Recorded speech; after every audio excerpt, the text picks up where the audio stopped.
السلام علیکم ورحمۃ اللہ وبرکاتہ۔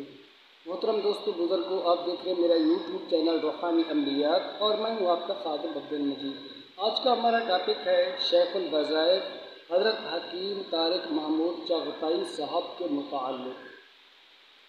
تو دوستو، سوشل میڈیا پر کافی کلپ ایسے آ رہے ہیں جو حضرت کے خلاف ہیں، اور کچھ کا پہلو مثبت ہے، کچھ کا پہلو منفی ہے۔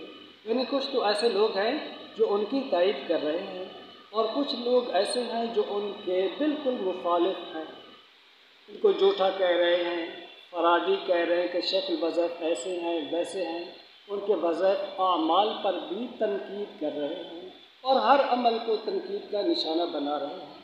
دو شخصیات ہیں، حضرت مولانا مفتی طارق مسعود صاحب اور نعیم بھٹ صاحب، جن کا تعلق تبلیغی جماعت سے ہے، تبلیغی بھائی ہیں دونوں، اور بڑے بڑے کلپ بنا رہے ہیں شیخ الوظائف کے متعلق کہ یہ جھوٹا شخص ہے، ایسا ہے ویسا ہے۔ چلو شیخ الوظائف کو تھوڑا سا سن لیتے ہیں، سن لیجیے۔ حضرت عمر رضی اللہ تعالیٰ عنہ کو قیصر روم نے ایک خط لکھا۔ روم کے بادشاہ نے، سپر پاور تھی قیصر اور کسرا، قیصر روم، کسرا ایران، سپر پاور تھی۔ خط لکھا کہ مجھے دائمی درسر سے نجات کے لیے آپ کے پاس کوئی دوا ہو تو بھیج دیں۔ آپ نے ایک ٹوپی بھیج دی۔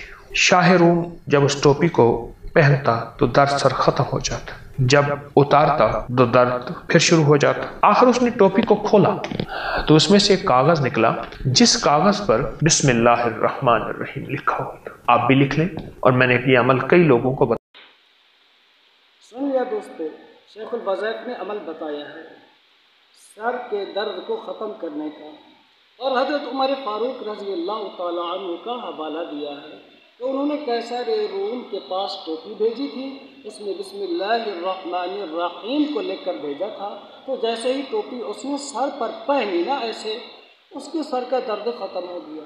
اب یہی بات حکیم الامت حضرت مولانا اشرف علی تھانوی رحمۃ اللہ علیہ نے اعمال قرآنی میں لکھی ہے۔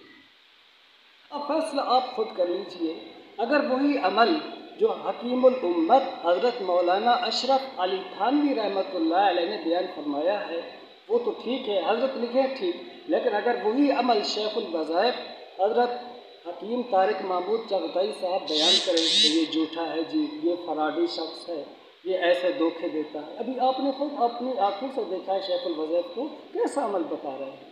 تو دوستو، یہ عملیات کا فن کیا ہے؟ اکابرین کے مجربات ہیں، اولیاء اللہ کے اعمال ہیں، ان میں کیا دھوکہ فریب ہے، اس میں کیا جھوٹ ہے؟ اب شیخ الوظائف بھی وہی عمل بتا رہے ہیں جو ہمارے اکابر حضرات بتلاتے ہیں، ان کی کتابوں سے جس کو کوئی فائدہ ہوا ہے عمل کا وہ بھی پوچھ لیتے ہیں، عمل بتلا بھی دیتے ہیں، لیکن یہ دو شخصیات مسلسل ان کے خلاف لگے ہوئے ہیں۔ تو دوستو، کسی بھی شخصیت کا نام جب اوپر چڑھتا ہے نا تو نیچے والے کہتے ہیں کہ جی ہم اس کی جگہ پر ہوتے ہیں، یہ کیوں ہے؟ اس کو تو ہزاروں لاکھوں کروڑوں لوگ سن رہے ہیں اور ہمارے سامنے 4-5 بندے بیٹھے ہیں۔ نہیں دوستو، ایسا نہیں کرنا چاہیے۔ آپ ہی اللہ سے مانگیں، ہم سب اللہ سے مانگنے والے ہیں۔ اللہ جی سے جتنا عطا کر دے یہ رب کی تقسیم ہے، اس پہ راضی ہونا چاہیے، لیکن حسد کو دل میں جگہ نہیں دینی چاہیے۔ مثال کے طور پر حضرت مولانا طارق جمیل صاحب ہیں، جہاں کہیں بیان کرنے جائیں گے لاکھوں کا مجمع آ جائے گا، لیکن جہاں پر ہمارے جیسے جائیں گے تو کچھ بندے آئیں گے بیان سننے کے لیے۔ ہم جمعہ کا بیان کرتے ہیں 150، 200، 400 بندہ ہوتا ہے، لیکن جہاں پر وہ بیان کریں گے تو وہاں لاکھوں کا مجمع آئے گا۔ کیا ہے؟ اللہ نے ان کو نام دے دیا، لیکن کچھ لوگ حسد میں اتنے مبتلا ہوئے، اللہ ان کو ہدایت دے کہ طارق جمیل کی جگہ پر وہ طارق جمیل لکھتے ہیں، اللہ ان کو ہدایت دے۔ اتنا بغض، اتنا حسد دلوں کے اندر بھر جاتا ہے دوست، تو ایسا نہیں کرنا چاہیے۔ آپ مفتی صاحب کو سنیے، مفتی صاحب کیا کہنا چاہتے ہیں، مفتی طارق مسعود صاحب، وہ الفاظ بھی آپ سن لیجئے۔ انشاءاللہ تعالیٰ ہمارا یہ سلسلہ جاری رہے گا، ٹھیک ہے؟ انشاءاللہ تعالیٰ کچھ نہ کچھ کلپ آتے رہیں گے تاکہ ہماری بھی اصلاح ہو اور دوسرے حضرات جو ہیں ان کو بھی پتہ چل جائے کہ حقیقت حل کیا ہے۔ ابھی سنیے مفتی صاحب کی زبانی میں۔ اور بھائی نہ یہ حکیم ہے نہ یہ روحانی ہے۔ السلام علیکم ورحمۃ اللہ۔ سنیے دوستو، مفتی صاحب نے کیا فرمایا، نہ یہ حکیم ہے نہ ان کو روحانیت کا کوئی پتہ ہے۔ تو حضرت کچھ آپ ثبوت دے دیں یہ بالکل حکیم نہیں ہے یار۔ جو بازاروں میں بیٹھے ہوئے ہیں، جنہوں نے کورس کیا ہے کچھ عرصہ، ان کو بھی آپ حکیم مان رہے ہیں؟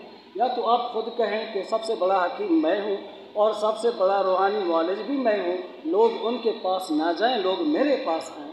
اصل بات تو کرنے کی حضرت یہ ہے، وہ آپ کر نہیں رہے، اور آپ یہ فرما رہے ہیں کہ نہ یہ حکیم ہے، نہ اس کے پاس روحانیت ہے۔ میرے دوستو، اللہ جس کو جس چیز سے نواز دے، بس یہ رب کی عطا ہے، ٹھیک ہے؟ تو اللہ رب العالمین کی پاک ذات نے ان کو نوازا ہے تو خوش ہونا چاہیے۔ پھر اللہ سے بندہ خود مانگے، یا اللہ جس مقام پر وہ ہے مجھے بھی پہنچا دے، دینے والی ذات تو تو ہی ہے نا۔ باقی ان کا بالکل نفی کرنا، ان کو جھوٹا کہنا، فرادی کہنا ہمارے لیے مناسب نہیں ہے۔ اختلاف ہوتا ہے، اختلاف کو اختلاف کی حد تک رکھیں۔ اب بار بار آپ قریب بنا رہے ہیں، نعیم بٹ صاحب بھی اور آپ مفتی طارق مسعود صاحب بھی، ایسا نہیں ہونا چاہیے، ایسے اصلاح نہیں ہوتی۔ اور آپ کا تعلق جس جماعت سے ہے، میرا بھی اسی جماعت سے تعلق ہے، اور تبلیغی جماعت کے اصول میں سے کیا ہے؟ جوڑو، توڑ نہیں ہے اس میں، ٹھیک ہے؟ لیکن کچھ حضرات ایسے ہو جاتے ہیں کہ وہ بزرگوں کی باتوں کو پس پشت ڈال دیتے ہیں، ان کی ایک منفی سوچ بن جاتی ہے، تو ایسی سوچ نہیں ہونا چاہیے، ہمیشہ جوڑ کی سوچ رکھنی چاہیے۔ چاہے ایک بات مفتی صاحب نے اور بھی کافی ساری باتیں کی، ان پر بھی انشاءاللہ بیان ہوگا۔ ایک مفتی صاحب نے ان کے اوپر الزام لگایا ہے کہ میرے پاس طویل فہرست ہے کہ جس میں انہوں نے ہزاروں لاکھوں لوگوں کو لوٹا ہے، تو اس پر بھی انشاءاللہ کبھی بیان ہوگا۔ السلام علیکم ورحمۃ اللہ وبرکاتہ۔ چینل کو سبسکرائب اور ویڈیو کو شیئر ضرور کیجیے۔